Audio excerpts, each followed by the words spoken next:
사랑합니다. 오늘 본문은 히브리서 3장 1절에서 6절 말씀인데, 오늘 본문에서 저자는 그러므로 하늘의 부르심을 함께 받은 거룩한 형제들아, 우리가 우리의 믿는 도리의 사도시며 대제사장이신 우리의 주 예수를 깊이 생각하라고 얘기하면서 3장 말씀을 시작합니다. 바로 이 앞전의 말씀은 2장 마지막 부분의 말씀을 보면 이렇게 마무리를 하고 있습니다.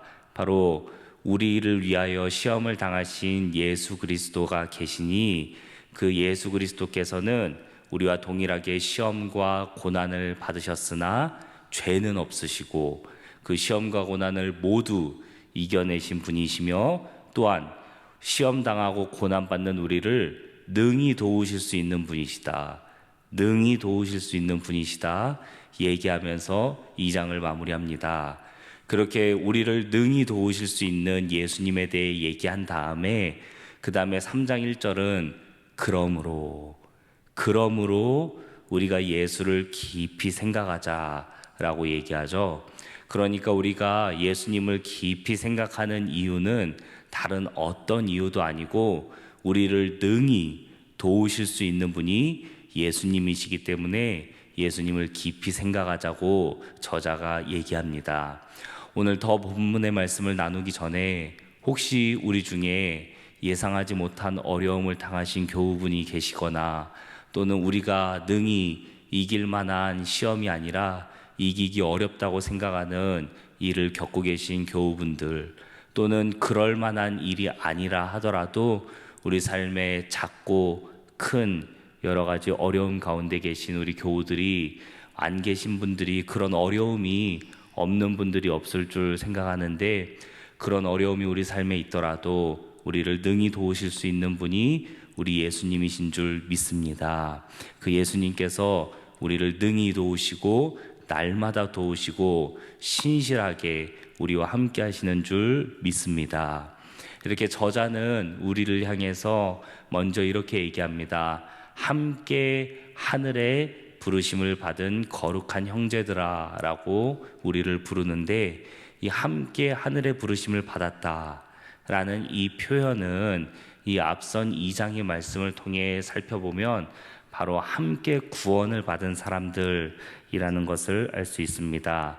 히브리서 2장 11절에 보면 함께 구원받은 사람들을 형제라 부르기에 부끄러워하지 아니하였다라고 저자가 얘기하니까, 이 함께 부름을 받았다는 것은 그 우리를 구원하신 근원, 또 우리를 구원하시기 위해 이 땅에 오신 예수님의 근원, 이 모든 것이 하나님으로부터, 하나님 한 분으로부터 시작하기 때문에 우리는 함께 구원을 받았다라는 것은 한 형제, 자매, 즉 한 가족이 되었다라는 것을 의미합니다.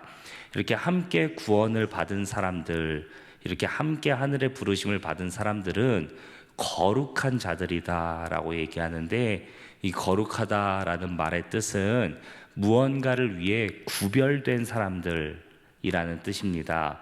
구별되어 있다는 것.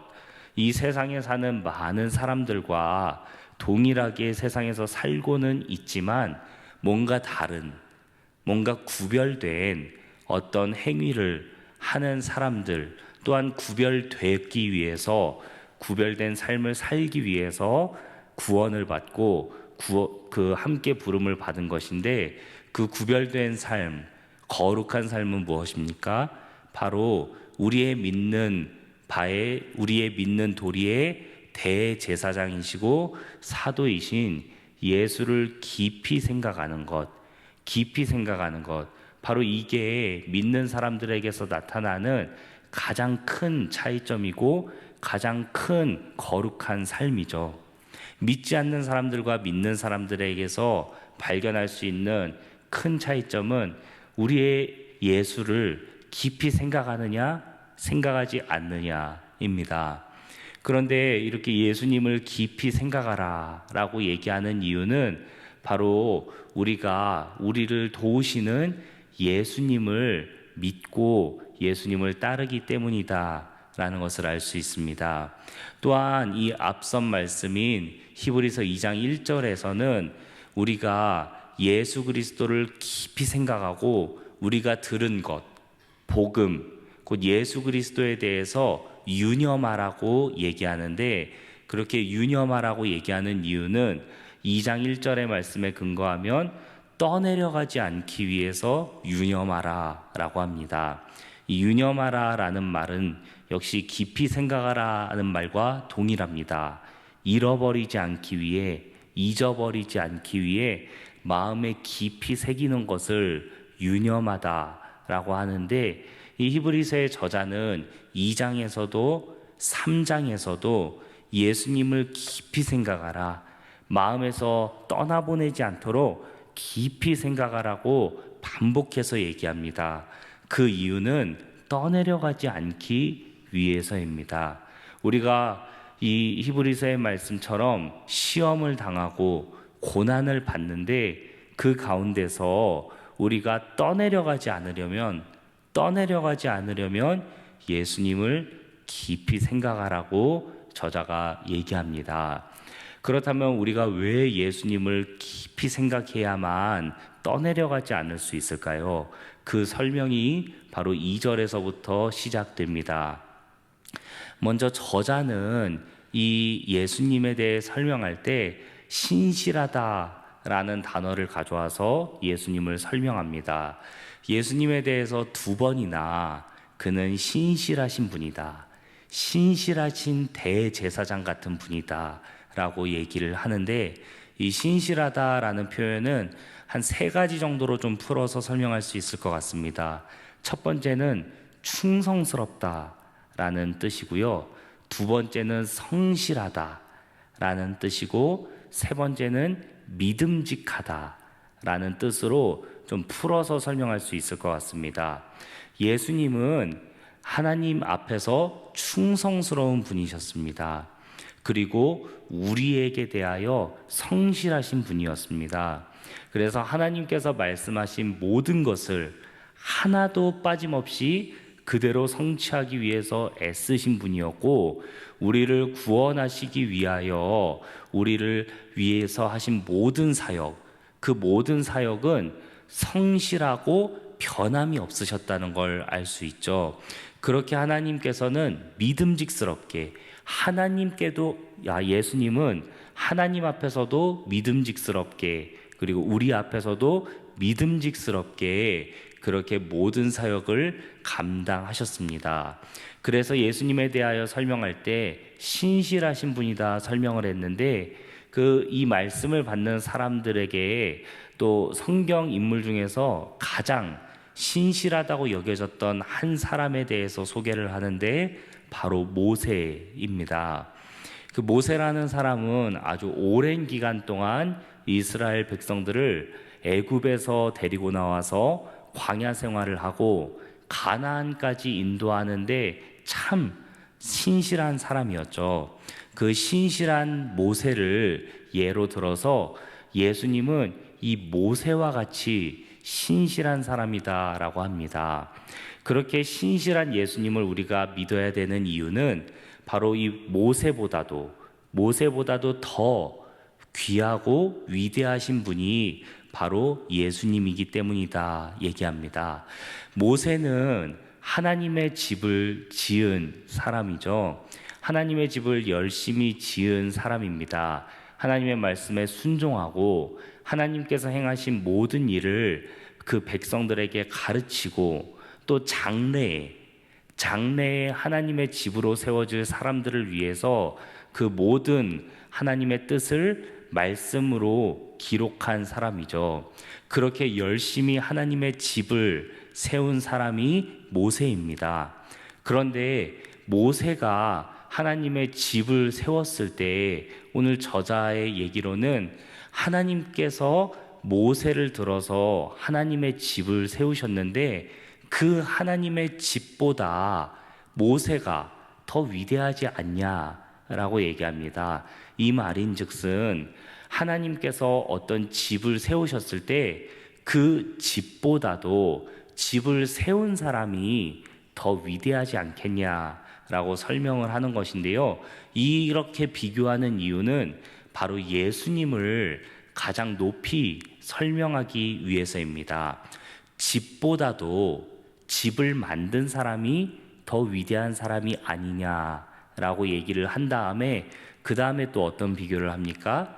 집을 만든 사람보다 집의 주인이 더 위대한 사람이 아니냐라고 얘기를 합니다. 그런데 그 집의 주인이 누구입니까? 바로 하나님이시죠. 하나님의 집이니까 하나님이 주인이시고, 집보다도 집을 만든 사람이 위대하고 집을 만든 사람보다도 집의 주인인 하나님이 위대하신데, 바로 그 하나님의 아들이신 예수 그리스도는 하나님과 마찬가지로 이 집의 주인이시다. 그러니까 그 집의 주인인 예수 그리스도가 모세보다도 위대하고 우리가 신실하다고 말하며 항상 깊이 생각할 만한 분이시다라고 히브리서의 저자는 우리가 예수 그리스도를 깊이 생각해야 하는 이유, 우리의 마음에 유념해야 하는 이유에 대해서 이렇게 설명합니다. 이렇게 예수 그리스도를 깊이 생각하고 유념하고 묵상할 때 우리의 소망이 되시고 우리의 자랑이 되시는 예수 그리스도를 깊이 생각할 때, 오늘 본문 마지막에 6절 말씀에서는 뭐라고 얘기합니까? 바로 그렇게 할 때 우리가 하나님의 집이 된다. 우리가 하나님의 집이 된다라고 얘기하고 있습니다. 우리가 예수 그리스도를 깊이 생각할 때 비로소 우리가 하나님의 집이 된다는 것입니다. 사랑하는 여러분, 히브리서의 저자는 고난을 당할 때, 시험을 당할 때, 또 그 시험 가운데 떠내려가지 않기 위해서 우리에게 무엇을 하지 마라, 죄 짓지 마라, 거룩하게 생활해라, 이렇게 얘기를 하면서 또한 예수 그리스도를 깊이 생각하라고 얘기를 합니다. 그렇게 예수 그리스도를 깊이 생각할 때 우리는 고난에서, 시험에서 이겨낼 수 있게 될 것이다 라고 얘기를 하는데요. 그렇다면 예수 그리스도를 깊이 생각하기 위해서 우리가 해야 될 것은 무엇일까요?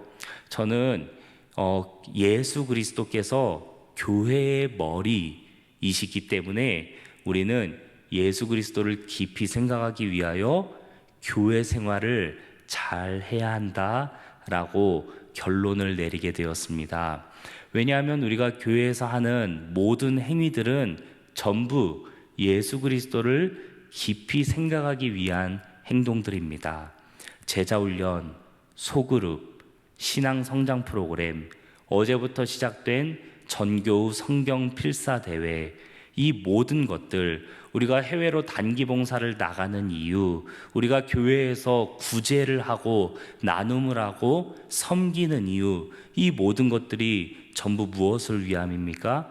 예수님을 생각하기 위함입니다. 예수님의 가르침을 생각하고 예수님께서 우리에게 말씀하셨던 것을 지키기 위해서, 예수님의 그 가르침을 따르기 위해서 우리는 교회 생활을 합니다. 즉, 하나님께서는 예수를 깊이 생각하는 사람들을 모여서 함께 신앙생활을 하도록 교회라는 것을 만드신 것입니다. 우리가 떠내려가지 않도록, 우리가 시험과 고난 가운데서 끝까지 이 소망을 붙들고 예수님 다시 오실 날까지 예수님의 신부로 이 세상에서 살아가게끔 만들어주신 것이 바로 교회 공동체입니다. 그렇기 때문에 우리가 예수님을 깊이 생각하기 위하여 교회 생활을 잘 해야 하는 줄 믿습니다. 말씀을 맺겠습니다. 사랑하는 여러분, 예수님을 깊이 생각하라고 저자가 얘기한 이유는 우리가 흘러 떠내려가지 않도록 하기 위함입니다. 예수님을 깊이 생각하지 않으면 우리는 날마다 우리에게 닥치는 시험, 날마다 우리 가운데 있는 고난 가운데 나도 모르게 흘러 떠내려갈 수도 있습니다. 그렇지 않기 위해서 우리는 예수님을 날마다 생각하고 마음에 깊이 새겨야 하는 줄 믿습니다. 우리 혼자서는 힘들기 때문에 하나님께서는 교회를 만드셨습니다. 예수 그리스도께서 머리 되신 이 교회는 날마다 예수님을 생각하고 예수님의 가르침을 따르고 예수님의 가르침대로 행하려고 애쓰는 공동체입니다. 그렇기 때문에 우리가 이 교회 생활에 더욱 힘써서 날마다 예수님을 생각하고 그 예수님께서 우리에게 주시는 힘과 용기와 위로를 가지고 오늘 하루도 우리가 살아가는 날마다 승리를 경험하는 우리 모두가 되길 간절히 소망합니다.